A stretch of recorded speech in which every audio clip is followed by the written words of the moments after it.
Mesdames et messieurs, bonjour et bienvenue pour ce culte du mois de novembre. Pour commencer, comme il convient, je vous propose de dire ensemble un Père Saint, la prière des croyants sympathisants, et que les bons chrétiens bien sûr disent également. Père Saint, Dieu légitime des bons esprits, qui n'a jamais trompé ni menti, ni erré ni hésité. Par peur à venir trouver la mort dans le monde du Dieu étranger, car nous ne sommes pas du monde et le monde n'est pas de nous, donne-nous de connaître ce que tu connais et d'aimer ce que tu aimes. Amen. Le prêche d'aujourd'hui s'intitule « Curieux, sympathisant, croyant ». Comme on le découvre en lisant les interrogatoires de l'Inquisition au Moyen-Âge, les chrétiens consolés, lorsqu'ils prêchaient dans les villages ou dans les maisons cathares, s'adressait à deux catégories de personnes différentes, les auditeurs et les croyants. Il faut dire qu'à l'époque, il n'y avait pas beaucoup d'options pour qui que ce soit d'être classé dans des catégories très variées. En effet, d'un point de vue religieux, on était soit catholique, soit juif, soit païen. La catégorie des athées n'était pas reconnue à cette époque-là comme elle l'est aujourd'hui. Aussi, à notre époque, nous sommes amenés à considérer non plus deux, mais trois catégories de personnes à qui peut s'adresser le catharisme. Les curieux, les sympathisants et les croyants. C'est de cela que je veux vous parler aujourd'hui car il me semble important de faire comprendre à tout un chacun comment il peut se définir par rapport à ce qu'il lit, entend ou voit concernant le catharisme. Les curieux. C'est de loin, là, bien entendu, la catégorie la plus importante de la population qui peut être amenée, pour diverses raisons, à entendre parler du catharisme de nos jours. Pour autant, il n'y a pas de raison que je m'attarde longtemps sur cette catégorie qui ne présente que très peu d'intérêt par rapport à ce domaine de connaissance qui en fait ne les concerne en rien. Comme son nom l'indique, le curieux est une personne qui se trouve en général par hasard amenée à se renseigner de façon un peu plus précise sur ce sujet qui est cité assez régulièrement, même si c'est le plus souvent à tort. Le rapport entre le curieux et le catharisme est donc quasiment nul. Après s'être sommairement renseigné, il ne trouvera aucun intérêt à aller plus loin et continuera son chemin dans les domaines qui le concernent davantage. Les sympathisants. Cette catégorie, quoique moins nombreuse que la précédente, est néanmoins largement représentée dans la société. Il s'agit de personnes qui, pour des raisons variées, vont vouloir non seulement se renseigner, mais également étudier légèrement ou plus profondément le catharisme. Non seulement par curiosité, mais souvent également car cela éveille en eux un intérêt philosophique ou spirituel, qui pourtant ne les amènera jamais à changer leur propre choix spirituel pour rejoindre cette religion. Ils constituent la grande masse des personnes qui s'intéressent au catharisme. Si certains vont assez loin dans leurs recherches et dans leurs études, la plupart resteront néanmoins à un niveau suffisamment superficiel pour ne pas être en mesure de saisir certaines finesses de cette religion et pour faire le tri entre les informations émanant de la documentation médiévale, faute d'avoir pu saisir profondément la philosophie et la spiritualité cathare qui ne peuvent être prises en défaut, malgré des témoignages qui s'avéreront secondairement douteux. Beaucoup parmi les sympathisants auront même tendance à chercher des ponts entre différents courants de pensée ou différentes spiritualités, histoire d'organiser leur connaissance du sujet sur des bases qui leur sont familières. Cela s'avérera le plus souvent néfaste, car il faut bien avoir en tête que le catharisme ne peut en aucune façon être superposable à une autre philosophie ou religion, tant son particularisme et sa fidélité au christianisme authentique en font une pensée à nulle autre pareille.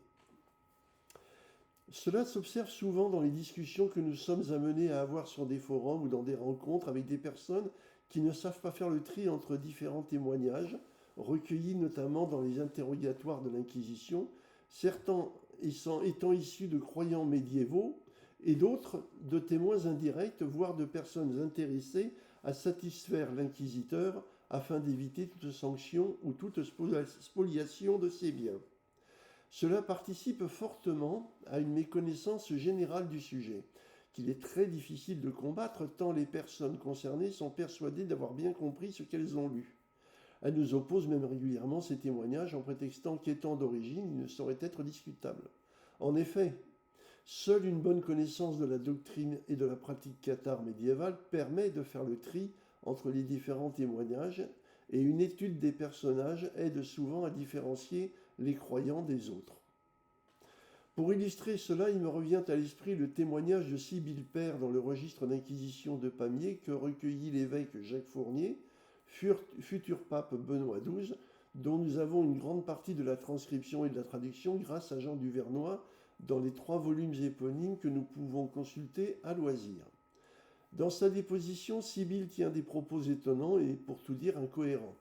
Elle nous parle notamment d'un bon chrétien qui aurait été dans une vie précédente un cheval et qui aurait perdu son fer en un lieu bien précis qu'il retrouve quelques années plus tard une fois devenu chrétien. Elle évoque également un homme qui dans la même nuit se fait consoler et est sauvé alors que le matin même il ne connaissait rien du catharisme.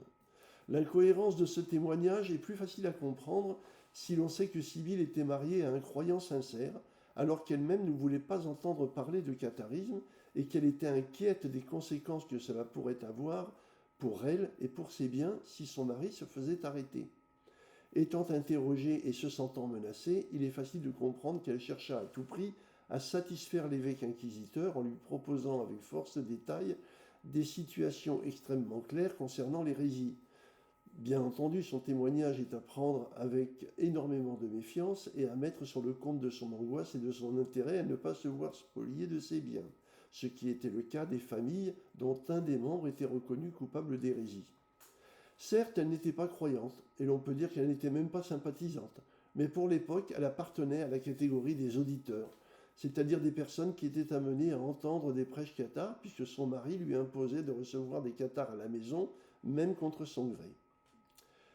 Aujourd'hui, un sympathisant est une personne qui va s'intéresser au catharisme, y compris de façon approfondie, mais sans jamais ressentir en son fort intérieur une quelconque correspondance avec sa vision philosophique et surtout religieuse, qui peut être autre, voire qui peut ne pas exister, comme c'est le cas chez les athées.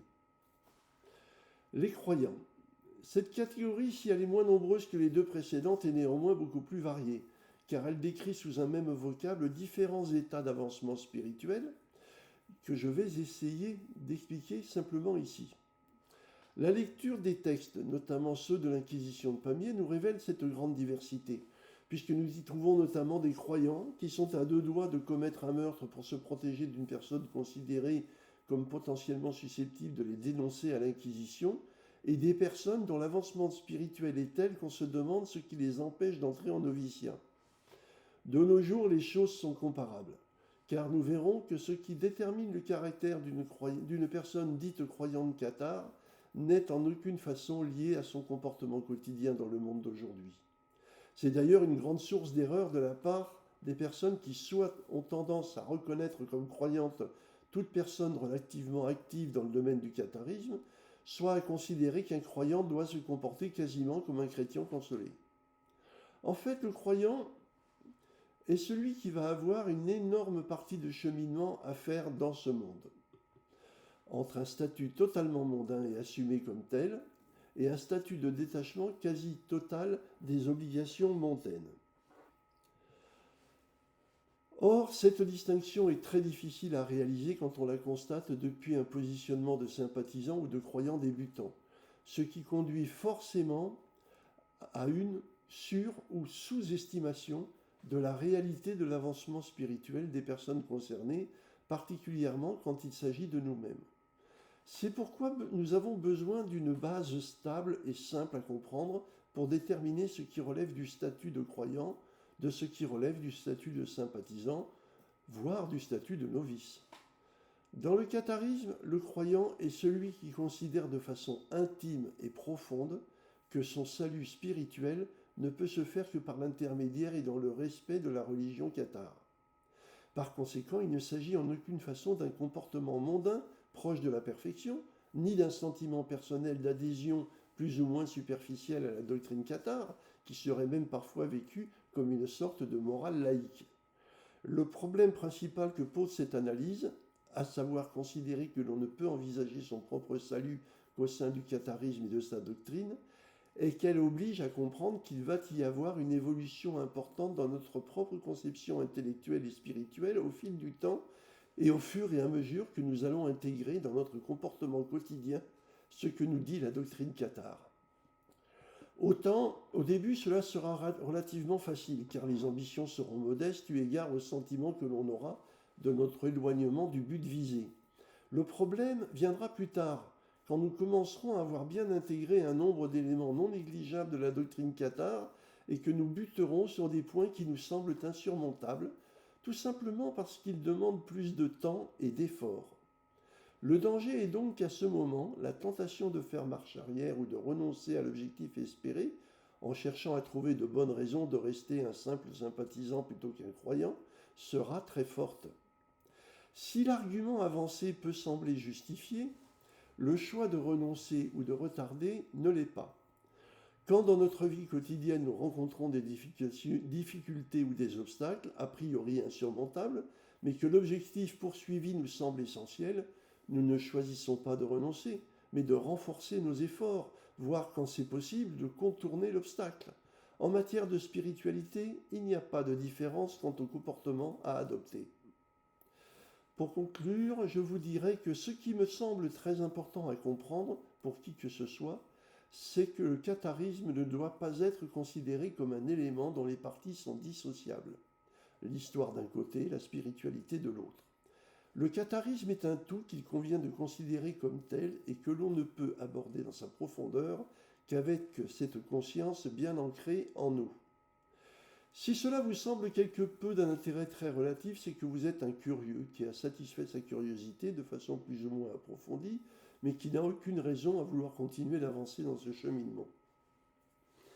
Si cela vous passionne et que vous ressentez une attraction intellectuelle émotionnelle envers le catharisme, mais qu'à aucun moment il ne vous viendrait à l'idée d'en faire votre religion dans l'espoir du salut, c'est que vous êtes un sympathisant et je ne peux que vous conseiller de continuer dans cette voie, car elle me semble susceptible, si les conditions sont réunies un jour, de vous permettre de passer le cap et de devenir croyant.